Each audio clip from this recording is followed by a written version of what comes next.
যদি খেদমতে টুনতি হয় তুমি বেজার হয়ে যাব আল্লাহ আমি যেন আমার স্বামীর খেদমত করতে পারি। চোখের পানি ছেড়িয়া ছাড়িয়া কামতে লাগলো রে। এই মুসলমান স্বামীকে বলে, স্বামী রে আপনি তাঁবুর মধ্যে থাকেন, আমি যাই গ্রামে যে কিছু আনতে পারি কিনা। স্বামীকে ওই তাঁবুর মধ্যে রেখে কুড়ে ঘরের মধ্যে রেখে গ্রামে যায় কাজ করতে।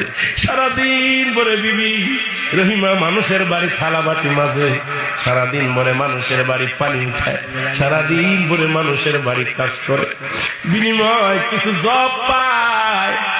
এই